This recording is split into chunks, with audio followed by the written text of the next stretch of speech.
Então, a minha palestra é Desmistificando o Regime PJ para fora do Brasil, modelos de contrato, impostos e recebendo seu dinheiro. Eu sou o Lucas, como eu falei, sou contador, eu tenho uma certa experiência com o pessoal da área da tecnologia e você deve estar se perguntando por que a palestra de um contador no meio de um evento de tecnologia, né?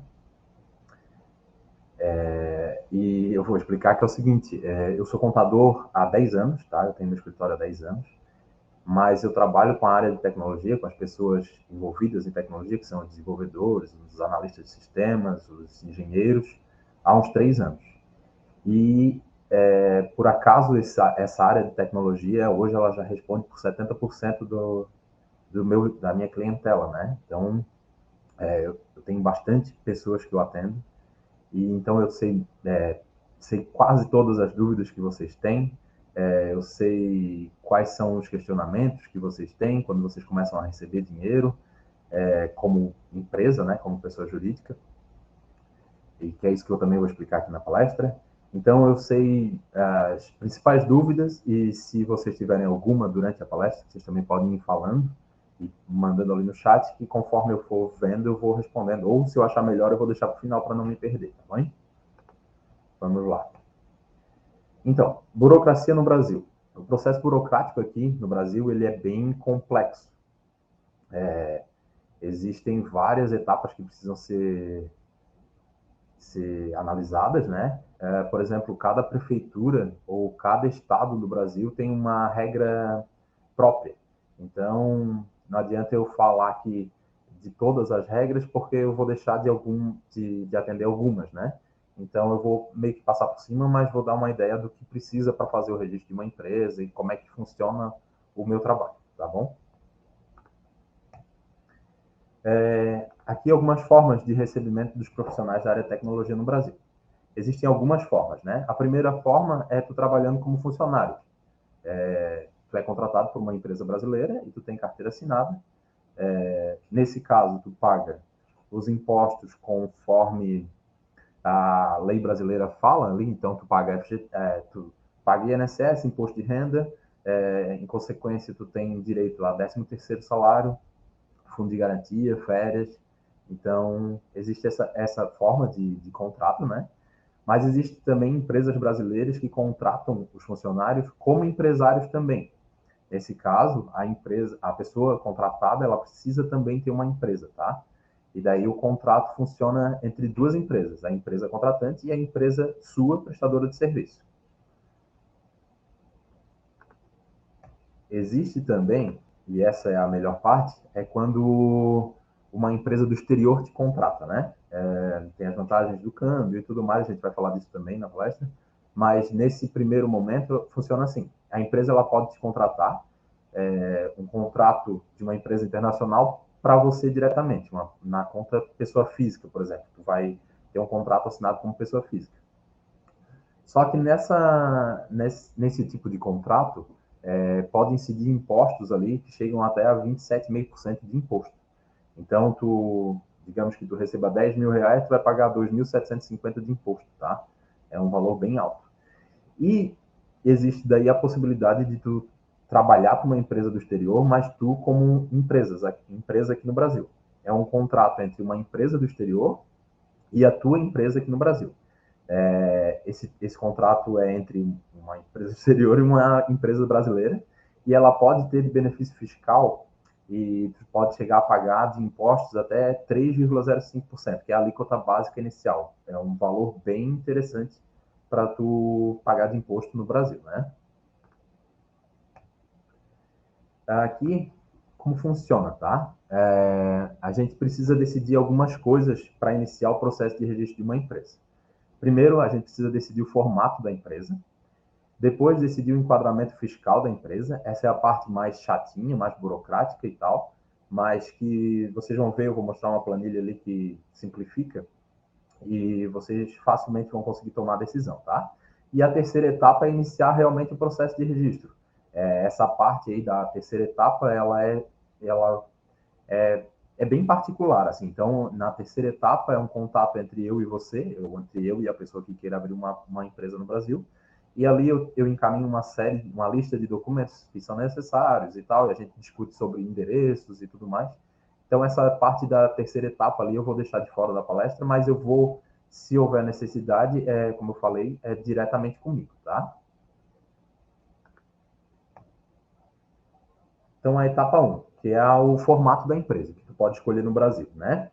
Tu pode ter uma empresa individual, que é simplesmente o teu CPF transformado num CNPJ. Essa empresa individual, ela também acontece quando, por exemplo, tu é MEI. O MEI não está dentro dessa palestra aqui, tá? Mas eu sei que bastante pessoas da área de tecnologia começam como MEI, né? E depois eles migram para uma outra empresa, uma outra forma de tributação. Então, o MEI é uma empresa individual, para tu ter noção. Então, o teu CPF transformado num CNPJ. O que acontece nesse tipo de empresa? Tu responde por qualquer dívida, ou processo judicial, ou processo de banco, ou qualquer coisa desse tipo, tu responde com o teu CPF, diretamente, tá? E existe a outra possibilidade, que é essa sociedade unipessoal limitada. Isso aí, essa parte da sociedade unipessoal limitada é quando tu cria uma empresa com capital social e o teu CPF ele não está ligado diretamente ao CNPJ. Nesse caso, por exemplo, se tu tiver uma ação judicial, uma cobrança de impostos ou qualquer coisa desse tipo, tu responde somente com o patrimônio da tua empresa, não envolve o teu CPF diretamente. Mas tanto a empresa individual quanto a sociedade, vocês vão ver aqui que depois eu vou explicar a operação, um passo a passo para a operação. Então, é muito difícil uma empresa que só tu é funcionário, o dono da empresa, onde tu não tem funcionário, onde tu não tem, né, não tem nenhuma outra obrigação, tu ter algum problema fiscal, ou algum problema tributário, ou algum problema com o banco, né? Mas existem essas duas possibilidades, então é importante que isso também seja escolhido. A próxima etapa é a parte de enquadramento fiscal. Aqui é a parte um pouco mais burocrática e chata, tá? Eu vou explicar por cima, eu vou mostrar uma planilha que mostra os valores ali para vocês terem noção, mas como eu falei, essa parte eu costumo fazer sempre a opção diretamente com o cliente, né? A gente senta, faz uma reunião, conversa, eu te explico mais detalhadamente, e daí a gente sempre toma a melhor decisão para cada caso, né? Vamos lá, o anexo 3 do Simples Nacional. Primeiro, o Simples Nacional é uma forma de tributação do governo brasileiro, em que ele junta vários impostos para pagamento numa única guia. Ao invés de pagar 4, 5 guias de impostos no mês, tu paga uma só, que inclui todos esses impostos, tá? O anexo 3, ele tem uma alíquota reduzida, mais reduzida, e ele tem como objetivo a atividade de prestação de serviço, tá? O anexo 5 também é do Simples Nacional, também paga o imposto todo unificado, mas ele tem uma alíquota intermediária, e ele funciona para as atividades de prestação de serviço de profissões regulamentadas. No caso dos desenvolvedores de software, analistas de sistemas, engenheiros, eles se enquadrariam aqui no anexo 5. Tá? E, por último, tem o lucro presumido, que tem a alíquota um pouco mais alta, mas que pode ser interessante também, dependendo do faturamento, conforme eu vou mostrar na planilha agora. O lucro presumido, ele presume, a Receita Federal, o governo, presume que parte, um percentual daquele valor que tu fatura é lucro. E é sobre esse percentual que ele te tributa. Tá? Eu vou mostrar agora a planilha. Deixa eu partilhar aqui. Deixa eu ver se está aparecendo. Eu sou contador, tá? Eu não sou desenvolvedor. Então eu me perco um pouco aqui, mas vai dar certo. Aqui. Agora eu acho que está aparecendo. Então, para vocês entenderem essa planilha aqui, eu montei uma planilha mostrando o anexo 3, o anexo 5 e o lucro presumido, com faturamentos que variam de 10, 15, 20, 25, 30, até 30 mil. Tá? É mais para a questão que vocês entendam assim, o percentual de imposto que vocês pagam de cada forma de enquadramento. Tá? Vamos começar aqui, o anexo 3, faturando 10 mil reais. Desculpa. tu vai pagar 4,26% de imposto. No anexo 5, 6,57% e no lucro presumido 11,9%. Essa planilha ela serve para mostrar que, conforme o aumento do faturamento, o percentual vai alterando, tá? No anexo 3, ela diminui até um certo valor e depois ela começa a aumentar novamente, quando chega ali nos 30 mil de faturamento. Mas para comparar, o anexo 5 e o lucro presumido, é a parte mais importante aqui, ó. Você pode ver que tem 6,57 e 11,9. E conforme o faturamento vai aumentando, as alíquotas vão se encontrando, né? E quando chega em 25 mil reais de faturamento, você pode ver que o lucro presumido ele passa a ser mais vantajoso do que o anexo 5. Como eu expliquei, essa é uma parte mais burocrática e talvez ela não seja tão importante agora. Na verdade, é muito importante agora, mas é que tu tem que entender que essa escolha ela é feita uma vez só, tá? Então, como eu falei, normalmente eu sento com cada pessoa e explico exatamente onde enquadrar cada empresa, cada faturamento, cada tipo de serviço que tu vai prestar, e daí a gente decide melhor quais alíquotas ou qual enquadramento fazer. Aqui a gente já vai partir para os custos envolvidos, tá? Os custos envolvidos numa empresa, numa PJ, são esses aqui. O custo da abertura da empresa. Nesse valor aqui se inclui taxas de junta comercial, certificados digitais, taxas de prefeitura e os serviços contábeis ali envolvidos para registro da empresa.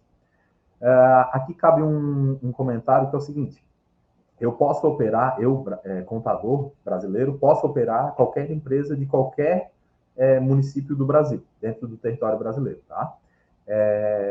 Só que aí cabe um outro comentário que é o seguinte: cada junta comercial, as juntas comerciais são estaduais, né? Então, cada estado tem a sua legislação, o seu custo específico, e então não tem muito como fazer um valor exato do quanto vai custar cada empresa. Porque, como eu falei, cada prefeitura e cada junta comercial tem um custo um pouco diferente. Então, eu sempre vejo com a pessoa qual o endereço, onde a gente vai operar, daí eu faço uma pesquisa e passo o valor exato. Mas o custo da abertura da empresa, ela gira em torno de R$ 1.200 a R$ 1.800, tá? Isso incluindo todos os certificados digitais, taxas e tudo mais que precisa para deixar a empresa pronta para operar. O custo mensal que o empresário tem, ele é o INSS, o imposto mensal e a contabilidade, se for o caso. O INSS também é uma questão a se decidir juntamente, né, com o contador, porque tu pode contribuir com um valor mínimo ou com um valor máximo, dependendo do que tu espera da tua aposentadoria e da tua contribuição com o INSS. E o custo anual da empresa é o custo do alvará de funcionamento. Cada prefeitura no Brasil tem um custo um pouco diferente, tá? Então, não tem como definir o valor desse custo, mas esse é o custo anual, é uma taxa de alvará de funcionamento. Cada prefeitura cobra num mês, então é uma coisa um pouco complexa também. E a renovação do certificado digital. Lá no início, quando a gente faz a abertura da empresa, a gente emite certificados digitais. Só que tem alguns certificados que duram 1 ano, outros que duram 3 anos e outros que duram 6 anos. Então, conforme o certificado vai vencendo, então a gente tem esse custo também anual. Ele pode ser anual, pode ser a cada 3 anos ou a cada 5 anos, mas ele existe também. Então, é interessante que se coloque na planilha, né? Ou no seu estudo de custos. Agora vamos para a parte mais legal aqui, que é a operação de câmbio, que é as pessoas que operam, que trabalham para empresas do exterior, né? Então, essa é a parte vantajosa de se trabalhar para uma empresa do exterior. O primeiro passo é a geração da invoice. A invoice ela pode ser gerada através da própria operadora de câmbio, ou tu mesmo pode gerar uma invoice e mandar para a pessoa, para a empresa que vai te pagar, né? A invoice, para quem não sabe, ela é um recibo, tá? É um recibo que comprova operações em moedas diferentes. Por exemplo, se tu for receber em dólar e esse dinheiro for entrar na tua conta em real, tu precisa dessa geração da invoice. Várias operadoras de câmbio elas já fazem isso automaticamente. Então, tu só vai informar lá o valor em dólar que tu vai receber, e ela automaticamente gera uma invoice e o dinheiro cai na tua conta em real. O segundo passo é a escolha da operadora de câmbio. Normalmente a empresa do exterior que te contrata, ela já trabalha com uma operadora específica, né? Mas existem várias no mercado e se a empresa que te contratar não tiver uma operadora de câmbio, tu pode escolher também várias dentro do mercado. Para dar nome em algumas aqui, seriam por exemplo, a AE, que é a empresa que o pessoal aqui trabalha, ela trabalha com a Husky, né? Mas eu já vi TransferWise, enfim, tem várias, tá? Cada uma cobra uma taxa para fazer o serviço do câmbio, então é interessante também fazer uma pesquisa nesse caso, se houver a oportunidade de fazer pesquisa, né? O terceiro passo é recebimento na sua conta bancária empresarial. Tu precisas receber o dinheiro que vem do exterior numa conta empresarial e não numa conta pessoa física. Porque se for numa conta pessoa física, ele vai ser tributado como se tu estivesse trabalhando como pessoa física. Então, tu pagaria aqueles 27,5% de imposto que eu falei lá no começo. Então, é interessante que o dinheiro caia numa conta da empresa, uma conta pessoa jurídica, uma conta empresarial. Tá? É importante isso, porque senão a Receita Federal acha que tu tá recebendo direto na pessoa física, uma vez que tu deveria estar recebendo na pessoa jurídica para pagar o imposto de forma correta. O quarto passo, aí já é o passo que me envolve, que é a emissão da nota fiscal e o cumprimento das obrigações acessórias. Várias prefeituras no Brasil, elas pedem, além da emissão da nota fiscal, que tu faça uma declaração mensal de faturamento, enfim, várias outras burocracias e processos ali que precisam ser avaliados caso a caso, tá? Mas como funciona comigo, por exemplo? A pessoa recebe a invoice, emite a invoice, recebe o dinheiro em real na conta empresarial, me passa o valor. Quando eu recebo o valor, eu faço todo esse quarto passo, que é a emissão da nota fiscal, eu faço, e também eu faço o cumprimento dessas obrigações aí que cada prefeitura precisa, né? Então, essa parte toda é comigo. O quinto passo é o pagamento dos impostos.